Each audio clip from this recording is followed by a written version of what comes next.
परम सच्चिदानंद घन प्रेमानंद स्वरूप नवनिवृत्त निकुंज महामहिम परम पावन श्री वृंदावन धाम, श्री वृंदावन धाम के लाडिले युगल सरकार प्राणाराध्य श्री प्रिया प्रीतम जू, समस्त सहचरी वृंद, खग मृग पशु पंछी लता यमुना रसरानी रजरानी, समस्त ब्रजवासी परिकर।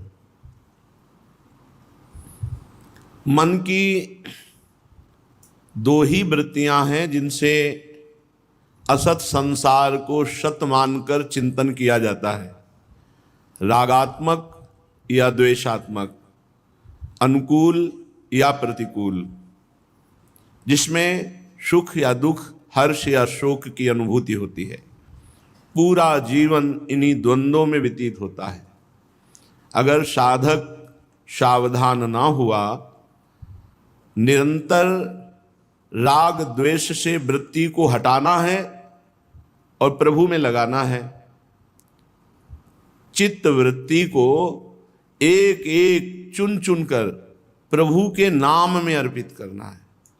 ये जो खाली रहते हैं साधक, यही सब मनमानी कूड़ा करकट वाली बातें सोचना, गंदी बातें चिंतन करके क्रियाओं में उतारना, ये बड़ा निकृष्ट जीवन है, बड़ा निकृष्ट जीवन है।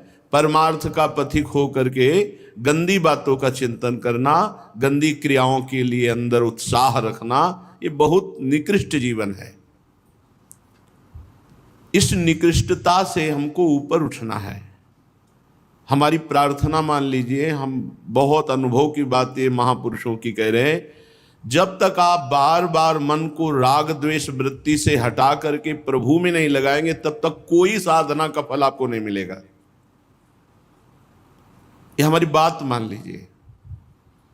कल जैसे एकांतिक में कहा था कि 100 गोपाल शास्त्र नाम का पाठ कीजिए आप, पर फिर मनमानी आचरण शास्त्र विरुद्ध कीजिए तो आपको भगवदानंद का अनुभव नहीं होगा। और एक बार जिन नाम ली हित सो होए अति दीन, ताको संग न छाड़े ध्रुव अपनो कर लीन।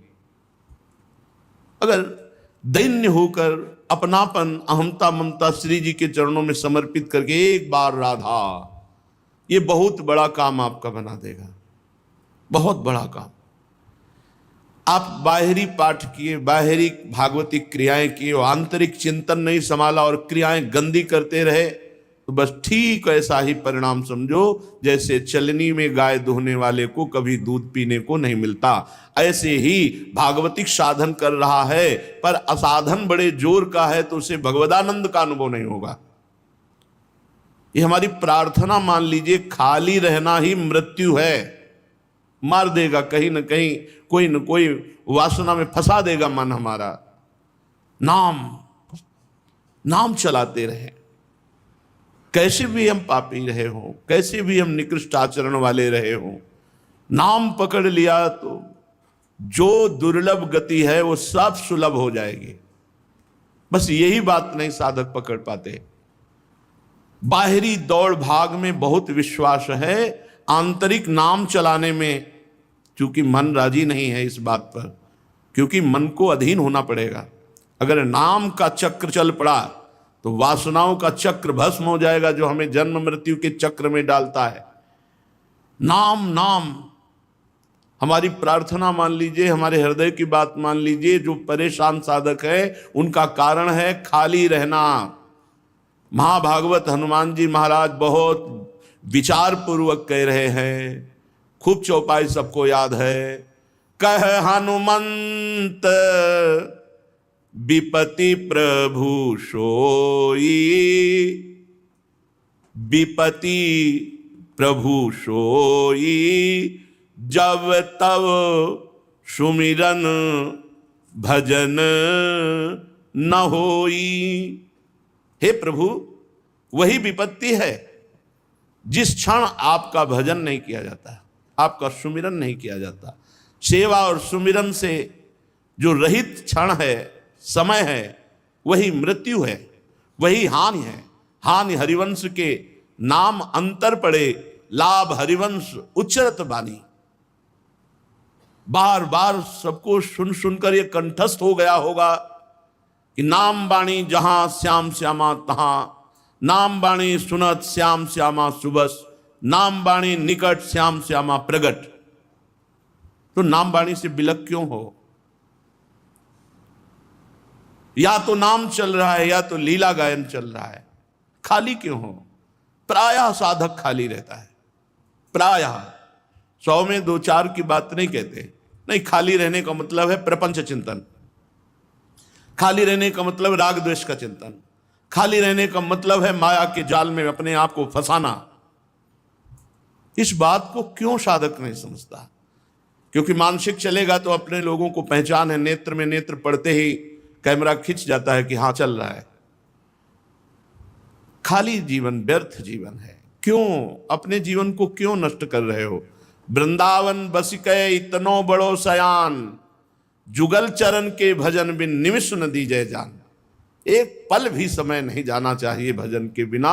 हमें इतनी कृपा की लाडली लाल ने इतना सुंदर संयोग दिया, अब हम राग द्वेष के चिंतन में मन की वृत्ति को नहीं जाने देंगे। खाली ही नहीं, हमारा हृदय चिंतन से युक्त है तो कैसे राग द्वेष का चिंतन हो सकता है? और स्फुरण भी हो तो कुछ बिगड़ेगा नहीं, क्योंकि नाम चल रहा है।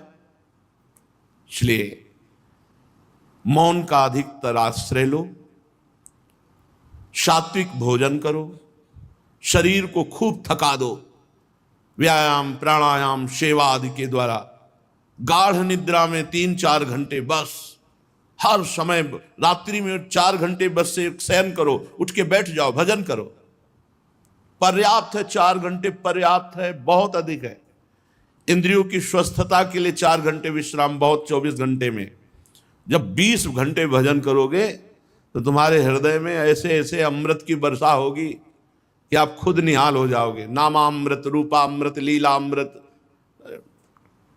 उन्मत्त हो जाओगे, प्रेमोन्मत्त हो जाओगे। पर नहीं, मन की चाल वही नीच विषयों की तरफ चिंतन, नीच विषयों के भोगने की चाह, नीच विषयों में सत्यत्व बुद्धि, यही तो हमें फांसे हुए हैं। तो जब तक निरंतर नाम नहीं चलाओगे तब तक अंतर पड़ता रहेगा, और अंतर पड़ता रहेगा तो सत्यत्व भाव जगत में बना रहेगा। इसीलिए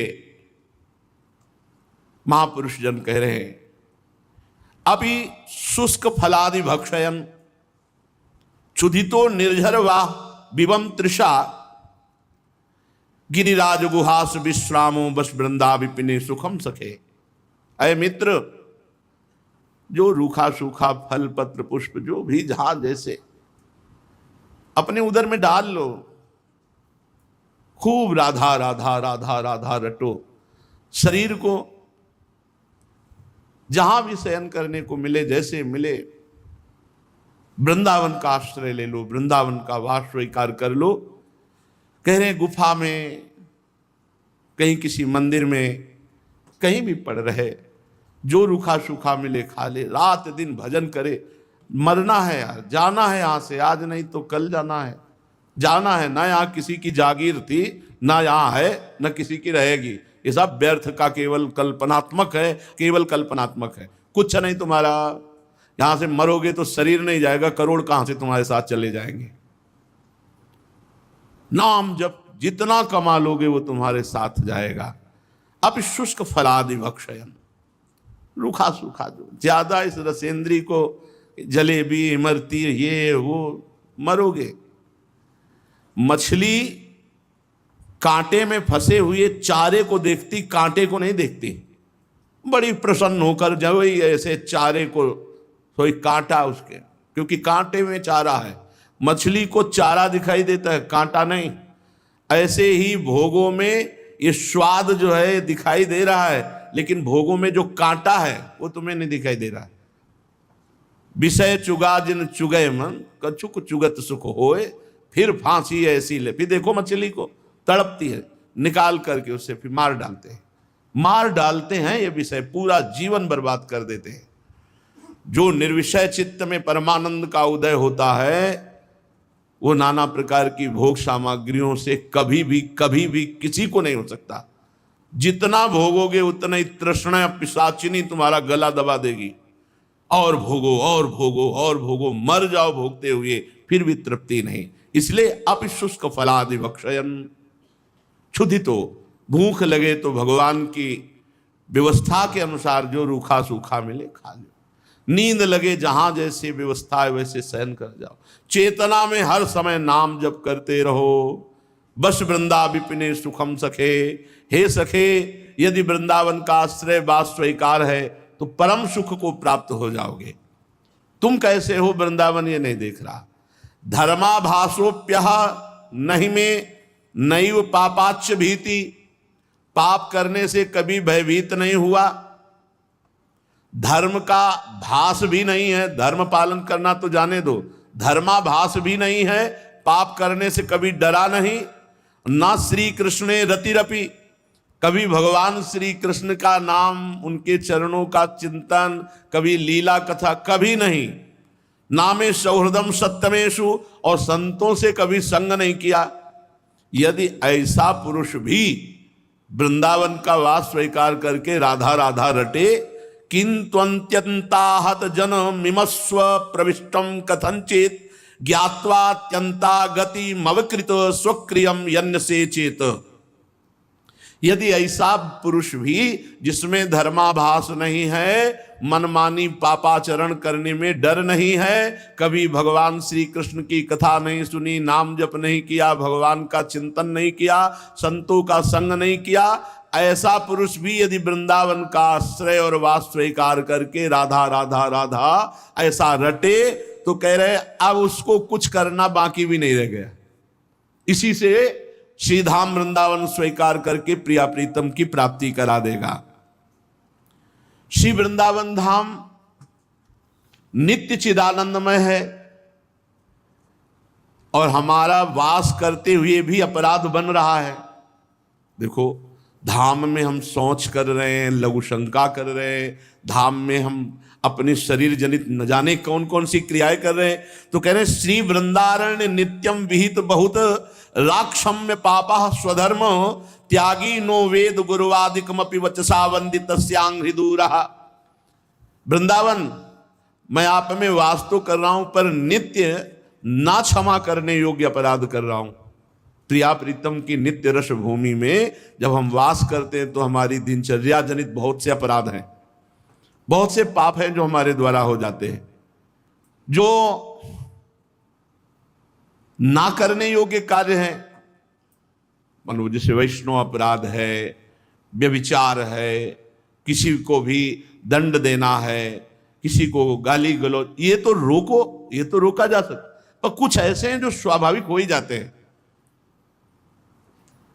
थोड़ी रज पात्र मार्जन के लिए हितधाम में, तो उधर पीछे खेत की तरफ रज में होता कि हमको वहां से लेना जहां कोई लघु शंका न कर सके, जैसे झाड़ी हैं उनके बीच में वहां कोई जाता नहीं तो वहां से रज लाए, क्योंकि सीजी के पात्र मार्जन।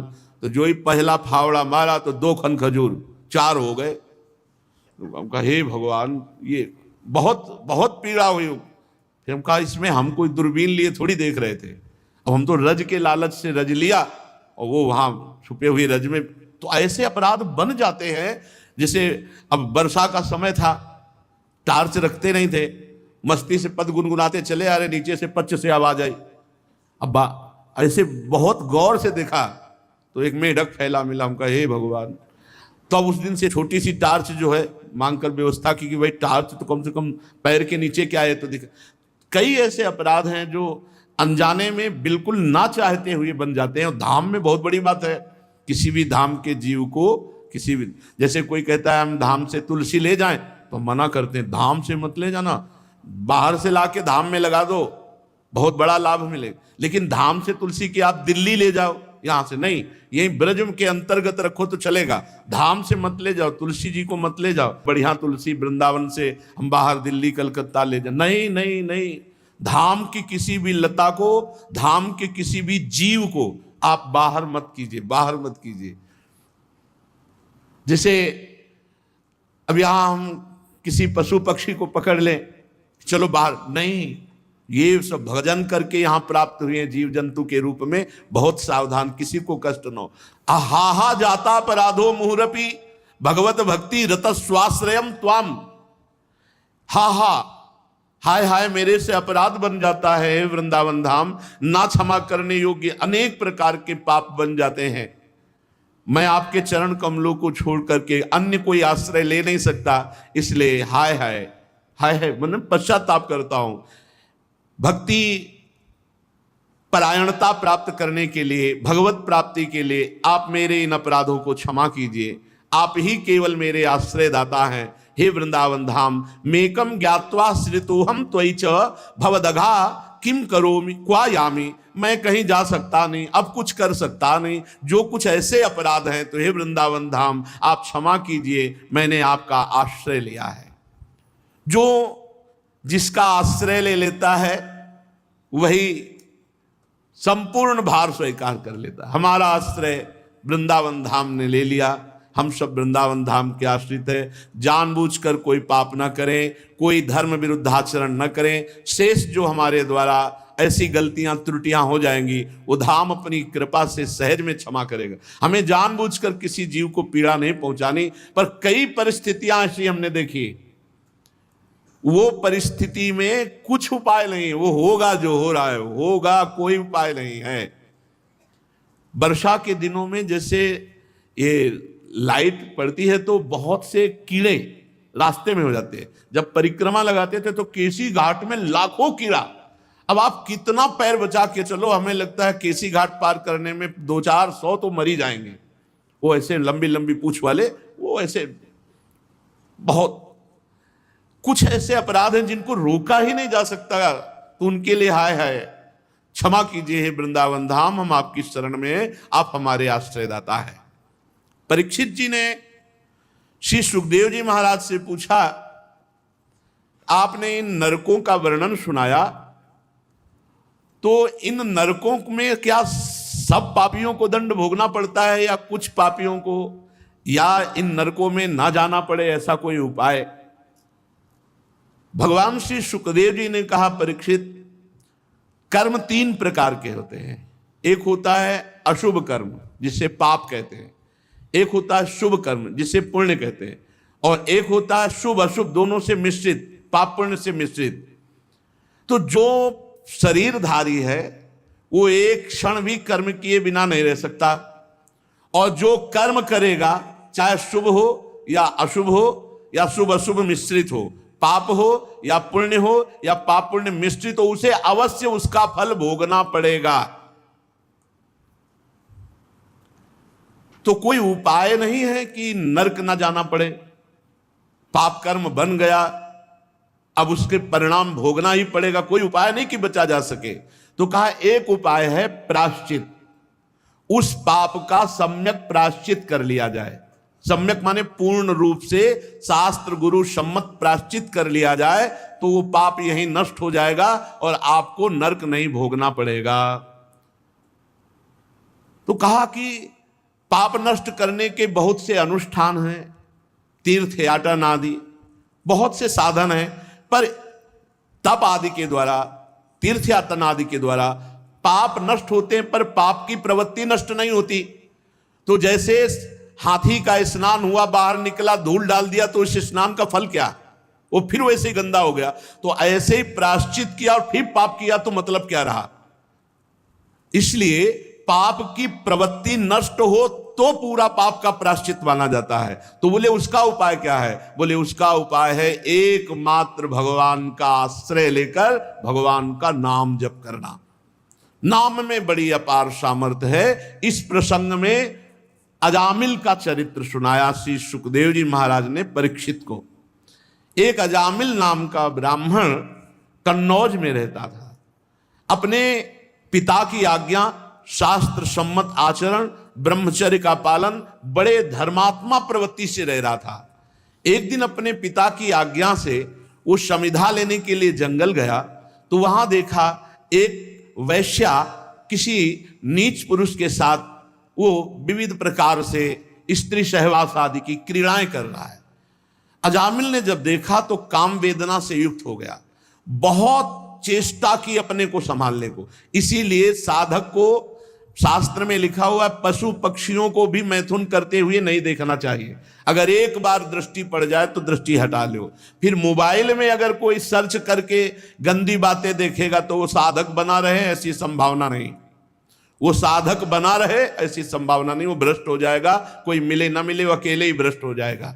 देखने का सुनने का बहुत बड़ा प्रभाव पड़ता है। देखो अजामिल ने देखा मात्र उस व्यभिचारिणी वैश्या को पर पुरुष से समागम करते हुए उसकी इंद्रियां विकल हो गईं। बहुत उसने कोशिश की अपने को रोकने की, नहीं रोक पाया और वो वैश्या का संग कर बैठा। वैश्या पैसे तो सब पिता की पूरी संपत्ति वैश्या के, यहां तक कि वैश्या के साथ 88 वर्ष का बूढ़ा हो गया था, फिर भी वैश्या की आसक्ति, वैश्या के संग रहना, कभी परमार्थ का कोई चिंतन नहीं। एक दिन उसके यहां उपहास करने वाले गांव के लोगों ने साधु मंडली भेज दी। उन्होंने पूछा कोई पवित्र भक्त श्रद्धावान हो जिसके यहां हम आज रात्रि रुक सके। उनका सबसे बड़ा पवित्र हमारे गांव में अजामिल है। उपहास करके भेज दिया। तो संत समागम कभी व्यर्थ नहीं जाता। संतों का दर्शन और संभाषण कभी व्यर्थ नहीं जाता। जब अजामिल ने देखा कि हमारे इस दरवाजे के सामने वाले बगीचे में संत मंडली, तो अब संत दरस जिम पातक टरई, संतों के दर्शन मात्र से पाप नष्ट होते हैं। फिर वो संभाषण कर ले तो और बड़ी बात है। संभाषण करने वाले को भजन के उस दिन का 6वां हिस्सा उसको प्राप्त होता है। जो संत से संभाषण कर ले तो उस दिन के भजन का 6वां हिस्सा संभाषण करने वाले को प्राप्त होता है। अजामिल ने तो मंडली संतों के दर्शन की, रो पड़ा, भगवान हमारे यहां पानी भी आपको नहीं मिल सकता, क्योंकि मैं इतना नीच अपवित्र आचरण वाला हूं कि मैं वैश्यागामी पूरा जीवन हो गया। ऐसा हिंसक, चोरी, लूट पाट से मैं वैश्या को प्रसन्न करता रहता हूं। क्या मेरा भी कल्याण हो सकता है? संतों ने कहा अवश्य। फिर उनमें एक भाग्य रेखा देखने वाले संत थे। उन्होंने देखा और कहा कि तुम्हारे भाग्य में अभी एक पुत्र और आएगा। 9 पुत्र थे, ये 10वां, तुम इसका नाम नारायण रख देना। और सब संत वहां से चले गए। कुछ समय बाद अजामिल के पुत्र हुआ, उसका नाम नारायण रखा। संतों के कृपा प्रसाद से अजामिल की पूरी आसक्ति उस छोटे बालक में। अब वो बालक को ही साथ लेकर के घूमता फिरता, खाता पीता, सोता जागता, हर समय बालक से प्रीति। मृत्यु का समय नजदीक आया तो भगवान यमराज के महान क्रूर कर्मादूत उपस्थित हुए 2। उस भय की अवस्था में अपने पुत्र को वो दूर खेल रहा था, पुकारा नारायण, जे ही नारायण नाम पुकारा, कि दिव्य चतुर्भुज रूप धारण किए हुए 2 भगवत पार्षद उपस्थित हो गए और यमदूतों की फांस से अजामिल को मुक्त किया और यमदूतों से प्रश्न किया तुम कौन हो? तो उनका मैं भगवान धर्मराज का दूत हूं। तो धर्म का क्या लक्षण है? धर्म किसे कहते हैं? उन्होंने कहा शास्त्र जिसे विधान करता है उसे धर्म कहते हैं, जिसे निषेध करता है उसे अधर्म कहते हैं। महापुरुष जिस मार्ग में चलते हैं उसी को धर्म कहते हैं। क्या सब पापी दंडनीय है? तो उन्होंने कहा हाँ, सतोगुण रजोगुण तमोगुण के द्वारा जो भी कर्म किया जाता है, दिन रात दिशाएं, चंद्रमा, सूर्य, भगवान यमराज, ये सब साक्षी हैं। किसी से पूछने की जरूरत नहीं, उसके किए हुए पाप का या पुण्य का उसको भोगना ही होता है। भगवान के पार्षदों ने कहा कि तुम नीति निपुण एवं धर्म का मर्म जानने वाले यम के दूत हो, पर अभी तुम्हें पूर्ण धर्म का ज्ञान नहीं है। अहो कष्टम धर्म दशाम अधर्म स्पृशते सभाम यत्रा दंडेषु पापेषु दंडो यैर ध्रियते वृथा। यमदूतों, ये बड़े आश्चर्य की, खेद की बात है कि धर्मज्ञों की सभा में अधर्म प्रवेश हो रहा है। यहां निरपराध और अदंडनीय व्यक्ति को दंड देने के प्रयास किया जाता है। जो प्रजा के रक्षक हैं, शासक हैं, परोपकारी हैं, यदि वो प्रजा के साथ विषमता का व्यवहार करेंगे तो प्रजा किसकी शरण लेगी? सत्पुरुष जैसा आचरण करते हैं, साधारण पुरुष वैसा ही आचरण करते हैं। वो सत्पुरुष अपने आचरणों द्वारा साधारण पुरुषों को सत आचरण में लाते हैं। साधारण लोग सत्पुरुषों के चरणों में सर रखकर वो जैसा आदेश करते हैं, जैसा आचरण करते हैं, वैसा ही वो करते हैं। इसलिए सत्पुरुष को चाहिए कि वो कभी विश्वासघात न करे, शास्त्र सम्मत आचरण का उपदेश दे, क्योंकि उन अज्ञानी जीवों ने अपनी आत्मा, अपना गुरु, अपना परमात्मा मानकर उनके चरणों में समर्पण कर दिया है। तो यमदूतों, जिस समय इसने अपने पुत्र के बहाने से ही सही मेरे स्वामी का नारायण ये 4 अक्षर उच्चारण किए, उसी समय इसने अनंत जन्मों के पापों का प्रायश्चित कर लिया। ओहो, एतेनैव रघोनोष्य कृतं स्याद् घनिष्कृतं यदा नारायणायेति जगाद चतुरक्षरम।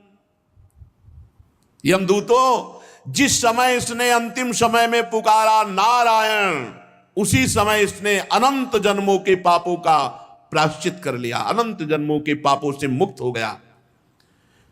ये महापापी कहे जाते हैं। स्तेनः सुरापो मिद्धृग ब्रह्महा गुरुतल्पगा स्त्री राज पितृ गोहंता ये च पातकिनो परे। स्तेनः चोर, सुरापो मदिरा पीने वाला, मित्र ध्रुव मित्र से द्रोह करने वाला, कपट करने वाला, ब्रह्महा ब्रह्म ऋषि की हत्या करने वाला, गुरु तल्पगहा गुरु पत्नी गामी और ऐसों का संगी, और माता पिता को मारने पीटने वाला, माता पिता को दंड देने वाला, और गौहंता, ऐसे महापापी ये नरक में बहुत दुर्गति भोगते हैं। पर यदि ये भी अबलो नसानी, अबना न सही हो, अब तक पाप हुआ, आज से नहीं करूंगा, और नाम जब करने लगे तो कह रहे सर्वेषामप्यघवतामिदमेव सुनिष्कृतम नाम व्याहरणम विष्णुर यतस्तद्विषयामतिः। ये भी कभी दंड नहीं भोगेंगे, एकदम निष्पाप हो जाएंगे यदि ये भगवान श्री हरि का नाम जपना प्रारंभ कर दें। बहुत महिमा की बात है, इससे बढ़कर कोई साधन नहीं है। पापों का प्रायश्चित करने के लिए बताया गया है चंद्रायण व्रत। बहुत कठिन है, एक महीना में यह व्रत पूरा होता है। ये पूर्णिमा से जैसे प्रारंभ होता है तो पूर्णिमा तक होता है। एक एक कवल घटाया जाता है। जैसे पूर्णिमा से शुरू हुआ, 15 कवल रख लिए गए, 15 कवल छोटे छोटे, फिर 14, फिर 13, फिर 12, फिर ऐसे जब पहुंचे तो एक से फिर शुरू हुई परिवार, द्वितीय तृतीया ऐसे, और पूर्णिमा तक, पूर्णिमा से अमावस्या तक घटाते चले गए। ऐसे 1 महीने ऐसे व्रत रहे तो उसे चंद्रायण कहते हैं। अब इस चंद्रायण में ऐसे सूख जाते हैं। हमने देखा है स्वामी सच्चिदानंद जी महाराज जब प्रयाग में रहे थे तो ये चंद्रायण व्रत रहे थे, तो देखा तो उन्हीं के पास रहे थे, वो ऐसे छोटे छोटे कवल रख लिए 15, आज 15 पाए, बस फिर कुछ नहीं, पानी नहीं, कुछ नहीं, जो अभी पाया बस। अब चाहे 15 कवल में पानी भी रख लीजिए, भोजन भी रख लीजिए, जो भी मान लो, तो आपको 7 कवल भोजन रख लिए तो उसी नाप का 7 कवल का पानी, उतना ही, बस उतना ही। फिर कम करते चले जाना, जैसे एक एक तिथि घटाते चले जाना है, और परिवार से फिर एक एक कवल बढ़ाते चले, ऐसे ऐसे। तो कह रहे हैं कृच्छ, चंद्रायण आदि बड़े बड़े व्रत पापों का नाश करने के लिए बताए गए, लेकिन इससे पाप नष्ट होता है, पाप की प्रवृत्ति नहीं। परंतु भगवान का नाम उच्चारण करने से पाप और पाप की प्रवृत्ति भी नष्ट हो जाती है। पाप और पाप की, यथा हरिर नाम पदैरुदाहृतैः तदुत्तम श्लोक गुणोपलम्भकम। भगवान के केवल नाम उच्चारण मात्र से, राम राम, कृष्ण कृष्ण, हरि हरि, नारायण नारायण, राधा राधा राधा, केवल नाम उच्चारण मात्र से संपूर्ण पापों का नाश और पाप की प्रवृत्ति का नाश हो जाता है। यदि अन्य साधनों से पाप का प्रायश्चित किया जाए तो मन फिर से कुमार्गगामी होकर पाप की ओर दौड़ने लगता है। तो क्या फायदा हुआ प्रायश्चित करने का? इसलिए प्रायश्चित तो सच्चा वो माना जाएगा कि वासना की जड़ उखड़ जाए और पुनः कभी कोई पाप कर्म बने ही ना, चित्त शुद्ध हो जाए, तो वो होता है केवल भगवान नाम से। यमदूतो, तुम अजामिल को अब छू भी नहीं सकते। ए हिम्मत की बात देखो, हमारे को हिम्मत मिलनी चाहिए इस बात से। पुत्र के बहाने नारायण बुलाया तो भगवान के पार्षद करे तुम छू भी नहीं सकते। अब जब हम श्रद्धा पूर्वक नारायण नारायण बुलाएंगे, हरि हरि बुलाएंगे, राधा राधा कृष्ण कृष्ण, तो हमको कौन छू पाएगा? यमदूतो, तुम अजामिल को नहीं ले जा सकते, तुम नहीं छू सकते। इसने सारे पापों का प्रायश्चित कर लिया क्योंकि इसने मरते समय मेरे स्वामी भगवान श्री हरि का नाम उच्चारण कर लिया। यदि अंतिम समय आपसे भगवान नाम उच्चारण ना हो और जीवन भर आप प्रयास करते रहे नाम जपने का, तो हमने संतों से और शास्त्रों में पढ़ा है कि अंतिम समय भगवान उसकी स्मृति बनते हैं, भगवान स्मृति बन जाते हैं। जब बेहोश हैं, कष्ट में बहुत पीड़ित हैं, अब हम बोल नहीं सकते, उस समय भगवान नाम रूप से छा जाते हैं, राधा राधा। जैसे कोई मर रहा है, पशु पक्षी मनुष्य, और आप वहां गए और राधा राधा राधा उच्चारण किया, उसके कान में सुनाई पड़ गया, उसका एक बार कान में शब्द गया राधा, अब उसकी गति बन जाएगी और आपको वो पुण्य मिलेगा जो त्रिभुवन में किसी भी पुण्यात्मा ने किसी पुण्य साधन से वो लाभ नहीं प्राप्त किया, जो लाभ एक जीव को भगवत प्राप्ति कराने से होता है। कभी ऐसा अवसर मिले तो बहुत बड़ा दांव है, जीतना चाहिए दांव। कोई पशु पक्षी मनुष्य मर रहा है, हमें कोई मतलब, नजदीक जाके सुना दिया राधा राधा राधा राधा। अब वो कोई पाप नहीं कर सकता, मरण सैया में जब पधारेगा तब उसका मंगल हो जाएगा, आपको परम लाभ मिल जाएगा।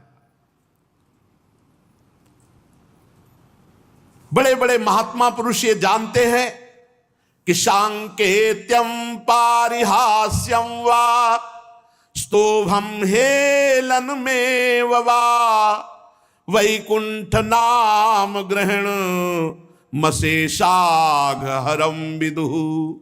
संकेत में राधा राधे, ऐसे जैसे किसी को संकेत में चिरवंश, संकेत में पुकारने मात्र से, या परिहास्यम, अपने लोग मानो कीर्तन करें, कोई उपहास करे, राधा राधा, इससे भी उसका परिहासम, स्तोभम, आलाप लेने में, स्तोभम आलाप लेने में, हेलन अवहेलना करने के लिए, किसी की हंसी उड़ाना, अवहेलना करना, इसमें भी नाम का उच्चारण कर लेना। जैसे कोड़े मारते हैं ठाकुर हरिदास जी को जल्लाद, तो हरिदास जी के श्रीमुख से निकलता है हरि बोल, वो मारते हैं कोड़े, कहते हैं हरि बोल कहता है, तो हरिदास जी मुड़ के देखते हैं और कहते हैं तुम्हारा भी मंगल हो गया क्योंकि तुम्हारे मुख से 2 बार हरि नाम निकला। परिहास में, तान आलापने में, किसी की अवहेलना करने में, यदि भगवान नाम उच्चारण हो जाए तो उच्चारण और श्रवण करने वाले दोनों के पापों का नाश हो जाए। ये खूब विचार करके, खूब अनुभव करके, संतों की कृपा से तब हम उत्तर देते, नाम नाम नाम पकड़ो नाम। जो मनुष्य पतितः स्खलितो भग्नः संदष्टस्तप्त आहतः हरिरित्येव सेनाः पुमान्नार्हति यातनाम। पैर फिसल रहा है, राधा, गिरते समय राधा, या कोई भयानक सांप आदि दिखाई दिया, राधा राधा राधा, या आग जलते समय, चोट लगते समय जो पुकार उठता है भगवान नाम, हरि हरि कृष्ण कृष्ण राम राम राधा राधा, छोटे बड़े सब पाप उसके भस्म हो जाते हैं। प्रेम से नहीं जप रहा, गिरते समय, फिसलते समय, भयानक सांप आदि देख करके भयभीत होकर पुकार पड़ा भगवान नाम, छोटे बड़े सारे पापों का प्रायश्चित हो जाता है।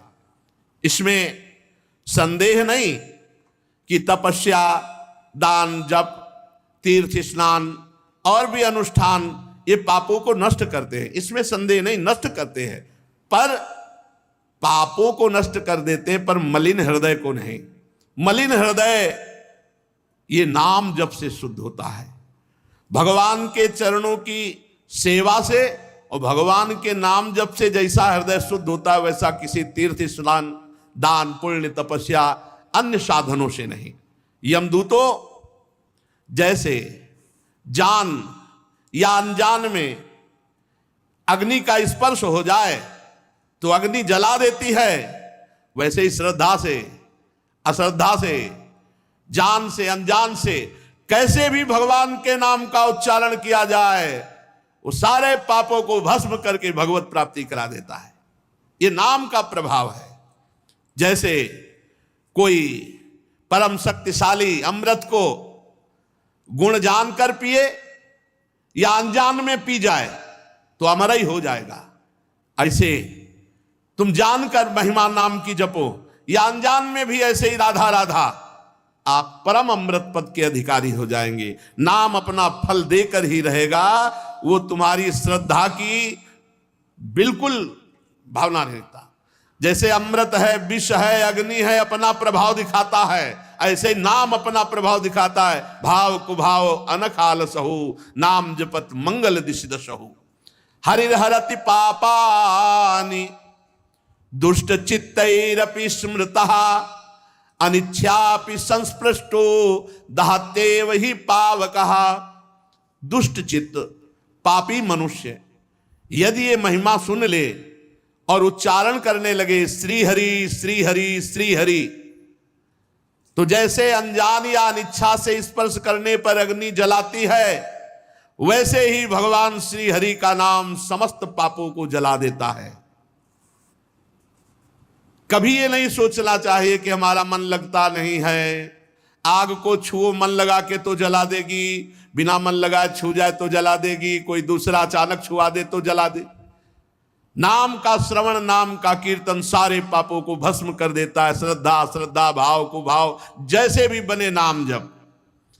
सकृदुच्चरितम येन हरिरित्यक्षरद्वयम् बद्धा परिकरस्तेन मोक्षाय गमनम प्रति। जिसने अपनी जबान से उच्चारण किया हरि ये दो अक्षर, राधा ये दो अक्षर, राम ये दो अक्षर, भगवान नाम में अपार सामर्थ्य, मानो उसने मोक्ष प्राप्त करने के लिए कमर कस ली। भगवान नाम उच्चारण कर लिया, कितनी बार कह रहे? सकृदुच्चरितम येन, एक बार, एक बार उच्चारण कर लिया, अब वो नरक नहीं जाएगा। ये देख लो भाई, सकृदुच्चरितम येन, विश्वास शास्त्र की बात पर करो। और इसका बहुत सुंदर भाई जी श्री हनुमान प्रसाद पोद्दार जी ने एक चरित्र सुनाया था कि एक धर्मचंद्र और कर्मचंद्र नाम के दो भाई थे। तो धर्मचंद्र बड़ा साधु भगत, संतों की सेवा करने वाला, निरंतर नाम जप करने वाला, भगवत कथा, भगवत सेवा, अपने कर्तव्य को, भगवान की पूजा। और ठीक छोटा भाई विपरीत आचरण करने वाला, शराब पीना, गंदे आचरण करना। और खास बात यह कि जब संत जन बड़े भाई के यहाँ आदर सत्कार पाते होते तब ये गाली देता, उसी के ऊपर उसका मकान था, तो ये गाली देता संतों को और भाई को भी। संत द्रोही, मनमानी पापाचरण करने वाला, और एक संत सेवी और शास्त्र के अनुसार आचरण करने वाला। एक दिन भगवान के अवध धाम से मंडली संतों की जा रही थी, पहले भ्रमण किया करते थे संत जन मंडली बना के। तो अपने स्वभावानुसार बड़े भ्राता धर्मचंद्र ने संतों को साष्टांग दंडवत किया, निमंत्रण किया, घर ले गए, चरण पखारे, आरती पूजा की। 50 संत थे, सबके लिए विश्राम व्यवस्था की, भोजन बनवाया, सुंदर भोजन पाया। तो जब संत जन भोग आरोग रहे थे, उसी समय वो कर्मचंद शराब पी के लड़खड़ाता हुआ, अब वहीं से सीढ़ियां थी ऊपर जाने की, खूब गाली बकी संतों की। धर्मचंद्र जी पहले संतों से बता देते थे कि हमारा भाई बड़ा दुष्ट स्वभाव का है, वो कभी अगर आएगा तो ऐसा वैसा, तो सब संतों को पहले बता दिया था। अब वो गाली देते हुए ऊपर शराब के नशे में अपने कमरे में गया। संतों को अच्छा नहीं लगा कि इतने बड़े धर्मात्मा भाई का इतना निकृष्ट भाई। तो जो महंत जी थे उनके चरणों में पड़कर धर्मचंद्र जी ने कहा, क्या मेरे भाई का कल्याण हो सकता है? हम दोनों भाई मां के उदर में, एक ही उदर में पले, इसकी ऐसी दुर्गति देखकर मुझसे सहा नहीं जाता, क्या इसका कल्याण हो सकता है? संत ने कहा, कल्याण तो निश्चित होगा, क्योंकि इसका कल्याण होना ही है, तभी तुम्हारा भाई बनाया कि तुम साधु सेवी हो, तो इसका कल्याण तो होगा ही। हम देखो उपाय करते हैं। वो बड़े हष्ट पुष्ट थे, गए तो धर्मचंद्र जी ने कहा, प्रभु ऐसे जाओगे तो दरवाजा खोलेगा नहीं। शंख घंटा बजाते हुए बाहर निकलने की ऐसी सीन बनाई कि मानो संत जन चले गए। और जाके दरवाजा खटखटाया तो समझा बड़ा भाई आया होगा। तो जो ही दरवाजा खोला तो देखा संत। तो बंद करने की कोशिश की, लेकिन जबरदस्ती दरवाजा। और भगवान के भक्त तो भगवान के बल से बलवान होते ही हैं, छाती में चढ़ के बैठ गए और बोले, अब तुम्हारा भाई तुम्हें बचाने नहीं आएगा। बोले, वो तो वैसे नहीं बचाने आएगा। बोले, अब बोलो राम राम। बोले, नहीं बोलूंगा। बोले, बोल राम राम। उनका राम राम। हट गए। बोले, बेटा इसकी कभी कीमत मत लेना। संत भगवान आ गए नीचे और उनके भाई से कहा, काम हो गया। बोले, भगवान अब इसकी दुर्गति नहीं होगी। बोले, विश्वास रखो, भगवान के बल से कह रहे, अब इसकी दुर्गति नहीं होगी। कुछ दिन बाद कैंसर हो गया, उसको पाप का फल तो आता ही है। मरा तो यमराज जी के पास गए तो चित्रगुप्त ने सारा खाता रखा और उस खाते में जांच की गई। शराब मांस व्यभिचार ये सब गंदी बातें, संत द्रोह सब। एक संत के द्वारा जीवन में 2 बार राम राम कहाया गया और संत छाती में बैठे थे। अरे भाई, चरण रज होए चरणामृत, वो खुद छाती में बैठे। अभी कल्याण में कोई कसर रह जाएगी? अब यमराज ने देखा 2 बार राम राम, होगा इसको नरक कैसे देख सकते? 2 बार राम राम बोला। बोले, भाई जिंदगी में तूने 2 बार राम राम बोला, क्या सुख चाहता है? तो संत की अमोघ वाणी उस समय भी उसके दिमाग में गूंजने लगी कि बेटा इसकी कीमत मत लेना। तो उनका, आप बताओ तो क्या मिल सकता है? 2 बार राम राम का फल क्या हो सकता है? 2 बार राम राम का फल क्या दे सकता? तो उनका, ये बात तो हम नहीं बता सकते। तो बोले, जब तक बताओगे नहीं कि 2 बार का फल होता क्या, तब तक हम मांगे क्या? उन्होंने देवराज इंद्र का चिंतन किया कि त्रिभुवनपति बल, ये लोकपाल है तो इंद्र त्रिभुवनपति। देवराज इंद्र आए, क्या समस्या? बोले, प्रभु समस्या यह है कि इस पापी ने जीवन भर पाप किया, 2 बार राम राम बोला। अब इसको 2 बार राम राम की कीमत क्या है, उसके बदले में हम क्या दे सकते हैं? कह रहा, पूछ रहा है। भगवान नाम की, ये हम भी नहीं, ये तो ब्रह्मा जी बता सकते हैं। देवराज इंद्र ने कहा कि ब्रह्मा जी को बुलाया नहीं जा सकता, ब्रह्मा जी के पास चला गया, जगत गुरु है, परमेष्ठी पद पे है। तो जीवात्मा ने कहा, पहले जो भयानक जीव जंतु इनको वाला घटाओ, यमदूतों को। और धर्मराज जी से कहा आप, और देवराज जी से कहा आप थक गए हैं, हम बहुत पिटाई करते रास्ते में लाए हैं, पालकी में बैठा लो और जहां ले चलना ले चलो, नहीं बुला लो यहीं। भाई जी महाराज ने जो चरित्र लिखा पूज्य श्री राम शर्मा आचार्य ने, वही लीला दर्शाई थी काशी में, यही दृश्य देखा था। बोले, पालकी में चलेंगे हम। देवराज धर्मराज जी ने कहा कि भाई 2 बार राम राम कहा, समस्या तो बड़ी है, बैठा लो। आगे देवराजेंद्र, पीछे धर्मराज। ब्रह्मा जी ने कहा, आज तक तो ऐसी अगवानी हमने किसी ऋषि मुनि की नहीं देखी कि देवराज इंद्र पालकी पकड़े और धर्मराज पकड़े, कौन महानात्मा है? बोले, प्रभु महात्मा नहीं है, ये दुरात्मा है, जीवन भर पाप किया है, शराब पिया, व्यभिचार किया, मांस खाया है सब, और 2 बार संत के द्वारा राम राम कहाया गया। तो ये पूछ रहा है राम नाम की कीमत क्या है 2 बार की? ब्रह्मा जी भी ऐसे करने लगे कि राम नाम की कीमत, ये मलिन माया त्रिभुवन को जो रचती है, भगवान के नाम की बराबरी थोड़ी कर सकती है। तो ब्रह्मा जी ने कहा, ये निर्णय तो देवाधिदेव महादेव जी कर सकते हैं, क्योंकि हर समय वो डूबे रहते हैं भगवान नाम में, भगवत प्रेम में। चला जाए कैलाश। अब तो बड़ी शीतलता, ब्रह्मा जी चल रहे हैं साथ में, देवराज इंद्र धर्मराज, पालकी में बैठा जीवात्मा। देवाधिदेव महादेव जी ने कहा, प्रभु ये कौन सा महान पुरुष है जिसके आगे आगे ब्रह्मा जी देवराज इंद्र। बोले प्रभु घोर पापी, 2 बार राम राम बोला है संत के कहने से, तो प्रभु इसको क्या फल होता है राम। तो भगवान शिव ने कहा फल पूरा तो नहीं बता सकते, कुछ महिमा बता सकते हैं। रा बोल करके हलाहल विष समुद्र मंथन का निकला, उसे पी गए और मां कह के गले में रोक लिया। राम नाम से आज भी गले में नीलकंठ बना हुआ, पूरा विष रुका हुआ है और एक बूंद कोई नहीं रोक सकता गले में। गले में चला जाए हाँ हाँ खांसी आ जाए, पूरा हलाहल विष राम नाम से गले में रोक लिया। और काशी में जो मरता है इसी नाम से हम तारक मंत्र है, इसी से मोक्ष पदवी। बड़ी महिमा गाई, पर कहा कि पूर्ण फल क्या ये तो नहीं बता सकते। तो बोले प्रभु अब 2 बार राम नाम का पूर्ण फल तो पता ही चलना चाहिए। तो बोले फिर सीधे राम जी के पास चलते साकेतपुर। महादेव जी, ब्रह्मा जी, देवराज इंद्र, धर्मराज और जीवात्मा भगवान के साकेत धाम गए। राम जी ने देखा वाह वाह, विश्व के संभान विभूतियां कैसे प्रभु।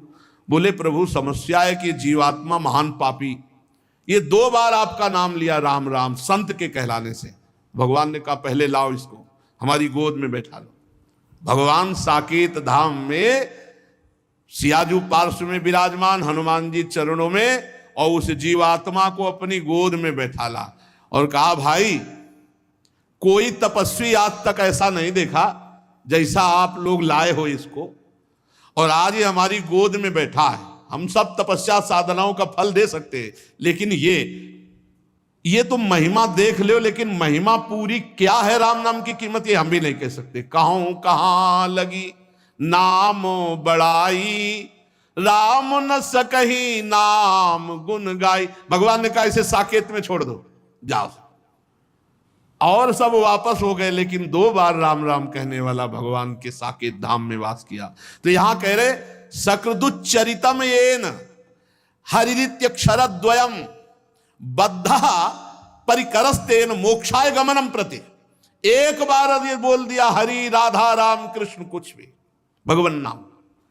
पर देखो खास बात है, गुरु के बुलाए से बोला 2 बार राम नाम, संत के द्वारा बुलवाने से वो बीजाक्षर महामहिमा में हो गया। और ऐसे भी नाम लोगे तो मंगल ही होगा, पर गुरुमुख से जो नाम वो बहुत महिमामय। एक बार नाम पूरे रजिस्टर में एक बार लिखा किसने राधा बोला, एक बार हरि बोला, एक बार कृष्ण बोला, भारी पड़ जाएगा हिसाब भाई। कुछ ऐसे भी चतुर है कि हाँ बोल तो दिया हरि, अब करेंगे मनमानी पापाचरण तो हिसाब तो भारी हो जाएगा, वो तो देवराज इंद्रराज पालकी में ले जाएंगे। देखो फिर नामापराध भी कानून लागू हो जाएगा। नामापराध, उस जीव को ये पता नहीं था कोई नाम का, वो कोई नामापराध नहीं कर रहा था, वो था ही पाप प्रवृत्ति में। संत ने उसे नाम सुनाया। आप सुन करके महिमा जान करके पापाचरण करोगे तो नामापराध लागू हो जाएगा। अगर नामापराध 10 नामापराध इनसे बच जाओ, बहुत जल्दी नाम आपको भगवत प्राप्ति करा देगा। न गंगा न गया सेतुर न काशी न च पुष्करम जिह्वाग्रे वर्तते यस्य हरिरित्यक्षरद्वयम्।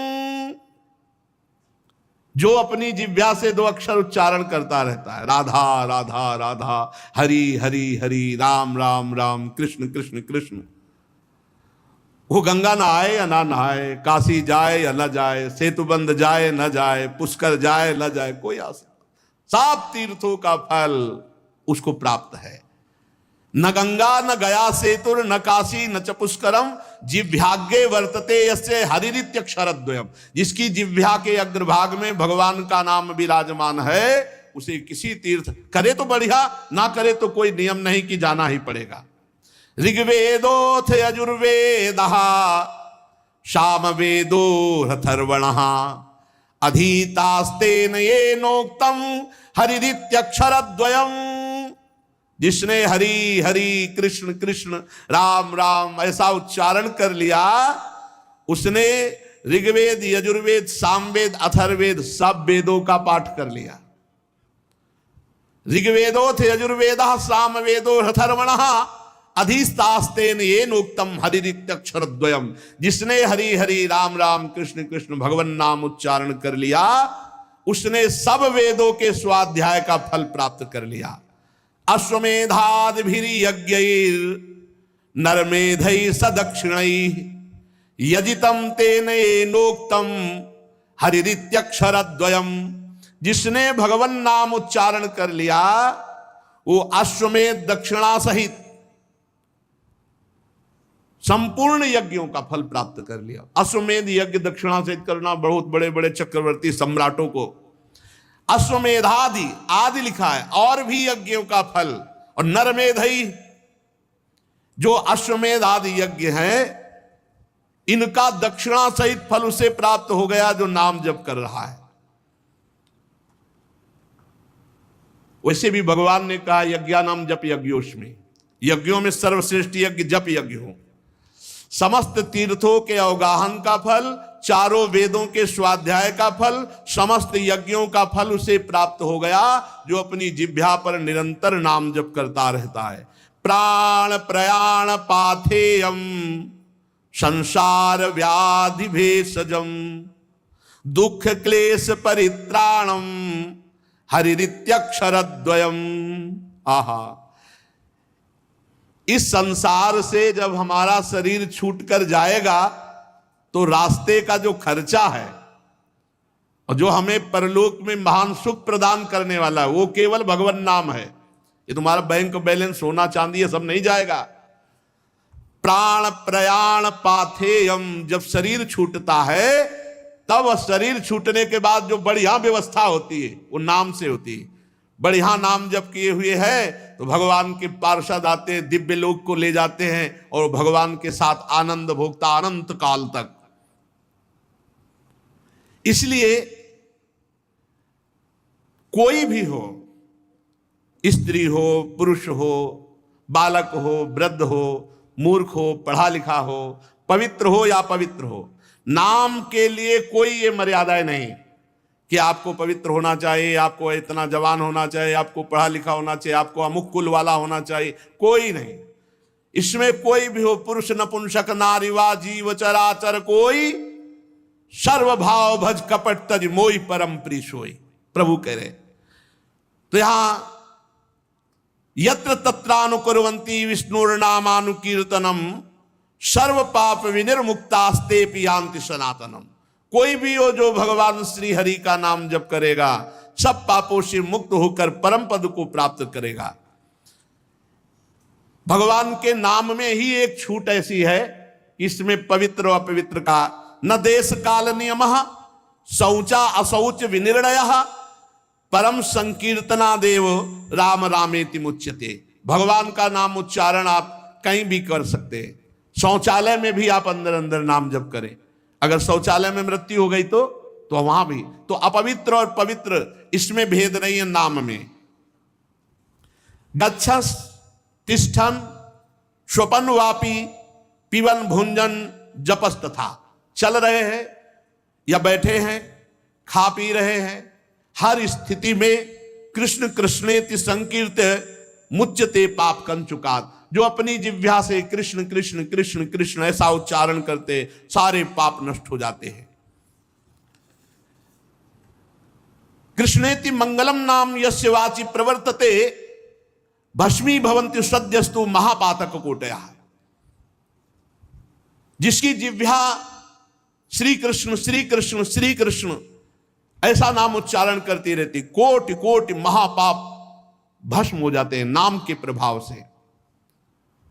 सर्वेषामपि यज्ञानां लक्षणानि व्रतानि च तीर्थ स्नानानि सर्वाणि तपास्य नशनानि च।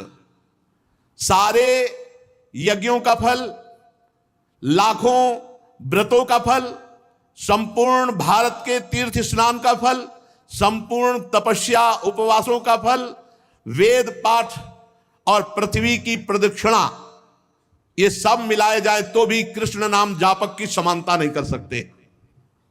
ओहो,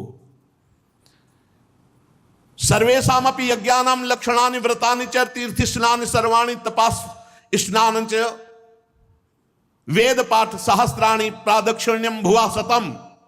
कृष्ण नाम जपस्यास्य कलाम नारंति षोडशीम।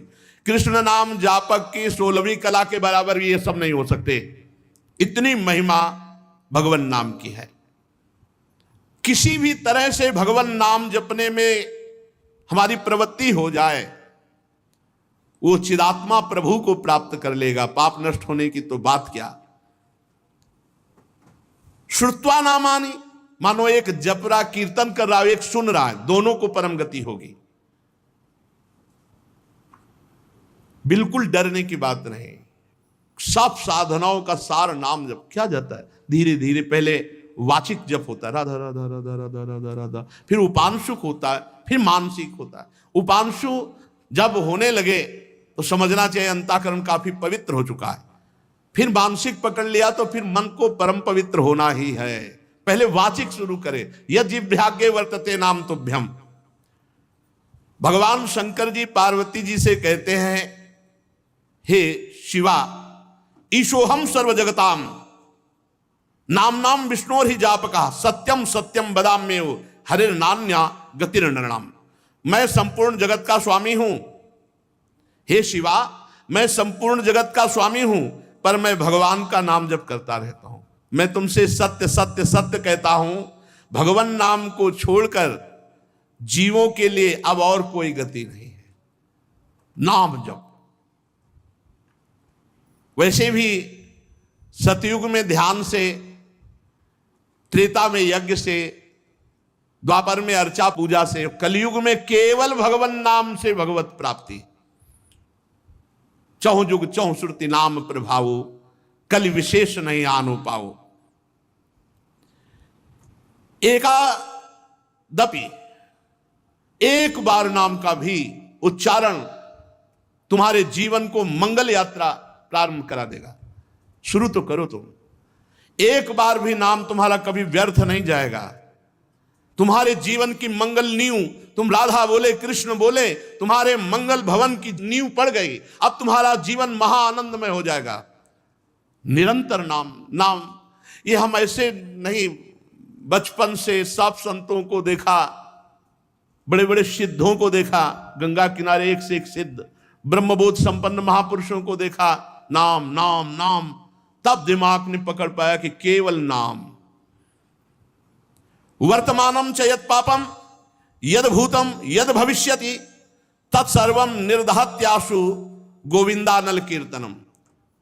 यदि भूत में पाप हो गया है, उसको नष्ट करने के लिए नाम। यदि वर्तमान में हो जाए तो ये नियम लो कि आगे से नहीं होगा, और नाम जप करो, नष्ट हो जाएगा पाप। भविष्य में भी हमें और कोई आश्रय नहीं लेना। अगर गलती हो जाती तो नाम के बल से ही सब पवित्र हो जाएगा। वर्तमानम च यत् पापम यद भूतम यद भविष्यति तत्सर्वम निर्दहत्यासु गोविंदानल कीर्तनम। गोविंद गोविंद गोविंद। जहां जिह्वा से निकला सारे पाप नष्ट हो गए, चाहे वर्तमान के हो, चाहे भूत के हो या भविष्य में होंगे। डरना नहीं, मनमानी आचरण मत करना इसके बल से, नहीं तो नामापराध लागू हो जाएगा। नाम अगर चूक हो जाती है वर्तमान में तो नाम उसे भस्म कर देगा। गोविंद गोविंद हरे मुरारे, गोविंद गोविंद मुकुंद कृष्ण, गोविंद गोविंद रथांग पाणे, गोविंद दामोदर माधवेति। कैसा अमृत है, बस पान करते रहो। नामामृत कैसा अभी स्वाद नहीं मिला, इसीलिए तार्किकों का संग न करे नाम जापक। यहां मना करते हैं, ये तार्किक लोग अश्रद्धा पैदा कर देंगे। इनके मन में चूंकि नाम जप करते नहीं, अनुभव कुछ है नहीं, अरे क्या केवल नाम जपने मात्र से हो जाएगा? केवल नाम जपने से ही होगा। ये जो तार्किक लोग होते हैं, ये शराब की बोतल की तरह होते हैं। जैसे शराब की बोतल में चाहे जितना गंगा जल भरो हो, देव में चढ़ाने लायक नहीं रहती। अगर तर्क छोड़ करके सरल में हो जाए, धारा में बोतल को फेंक दो, अब उसका अस्तित्व ही खत्म हो जाएगा। ये तर्क छोड़कर यदि ये भी नाम जप करे तो इनका मंगल हो जाएगा। इसलिए यहां कह रहे तार्किक पुरुषों का संग न करें। ये जो नाम में अश्रद्धा पैदा कर दे, ऐसे नास्तिकों, ऐसे तार्किक पुरुषों का संग न करें। जो नराधम नाम की अवहेलना करते हैं, नाम में अर्थवाद की कल्पना करते हैं, ऐसे लोगों का संग त्याग कर दे। जो नाम की महिमा सुनकर नाम जपने के लिए उत्साहित हैं, धन्यवाद है, उनके दुखों का अंत होने वाला है। ये महिमा सुनकर जिनके मन में बात आ गई कि आज से बस नाम ही जप करेंगे, अधिक से अधिक नाम जप करेंगे, तो कह रहे हैं वो धन्यवाद का पात्र है, उसके सारे पाप नष्ट होकर वो दुख को मिटाकर भगवान के प्रेम में डूबेगा। श्री सुखदेव जी महाराज कहा, परीक्षित, ये यमदूतों का और भगवत पार्षदों का दोनों का उपदेश सुन रहा था अजामिल, क्योंकि उसको लगा अरे मैंने जीवन कितना बर्बाद कर दिया, भगवान का नाम नहीं जपा। इधर भगवान यमराज के दूत छोड़ करके यम जी के पास गए। अजामिल उठा और भगवान के पार्षदों को साष्टांग प्रणाम किया। अजामिल कुछ कहना चाहता था भगवान के पार्षदों से कि हमको अगर कुछ ही समय मिल जाए तो मैं भगवान का नाम जप करके, तो सर्व पापहारी भगवान के पार्षद अंतर्ध्यान हो गए। कुछ कहना चाहता था कि अगर मुझे समय मिल जाए, बस वो शुरू हो गया। जो ही अंतर्ध्यान में, हाय मैं कितना नीच पापी। अब चूंकि भगवान के पार्षदों का दर्शन हुआ ना, बड़ा हृदय में पश्चाताप। और ये जो मैंने अभी दृश्य देखा, ये भगवत पार्षद, ये स्वप्न था या जागृत? अभी अभी हाथों में फंदा लिए हुए यमराज के दूत हमें खींच रहे थे और वो भगवत पार्षद बचा रहे थे। मैं इस जन्म का महापापी हूं, फिर भी कौन से जन्म का पुण्य उदय हो गया कि मेरे मुख से नारायण नाम निकल गया? नहीं नहीं, ये तो भगवान की अहेतुकी कृपा है। कहां भगवान का मंगलमय नारायण नाम, ये तो सचमुच केवल भगवान की अहेतुकी कृपा से निकला नाम। ये जो नाम भगवान का निकलता है, तो जेई नाम तेई कृष्ण, मानो भगवान कृपा करके नाम रूप से हमारी जिह्वा में स्फुरित होते हैं। अब मैं एक क्षण भी व्यर्थ नहीं जाने दूंगा। अपने प्राणों को वश में करके, इंद्रिय मन को वश में करके निरंतर नाम जप करते हुए भगवान में तन्मय हो जाऊंगा। और ऐसा ही किया, वहां से सीधे हट गए। मैंने अज्ञानवश जो अभी तक समय में व्यतीत किया, नहीं, भगवान की इस माया ने मुझे बहुत नचाया। अब नहीं, थोड़ी देर के लिए भगवान के पार्षदों का संग हुआ, सब कुछ छोड़कर हरिद्वार में गए और एक भगवान के मंदिर में बैठ करके अपनी इंद्रिय मन को सब जगह से हटाकर भगवान का निरंतर चिंतन करते हुए अपनी बुद्धि को भगवान में मिला दिया और अनुभव स्वरूप परमात्मा को प्राप्त करके अपने शरीर को छोड़ दिया। नाम जप करते हुए अजामिल ने हरिद्वार में अपने शरीर को पूर्ण किया। शेष चर्चा आगे। बस हमको ये ध्यान रखना है, जो अजामिल ने नियम लिया कि अब अपनी इंद्रिय और मन को समेट कर केवल भगवान का भजन करते हुए भगवत प्राप्ति कर ली, ये लक्ष्य हमारा भी बन जाए कि हम सब काम करते हुए भगवान का नाम जप करें और नाम जप के प्रभाव से इसी जन्म में भगवत प्राप्ति करें। श्री राधा वल्लभ लाल की।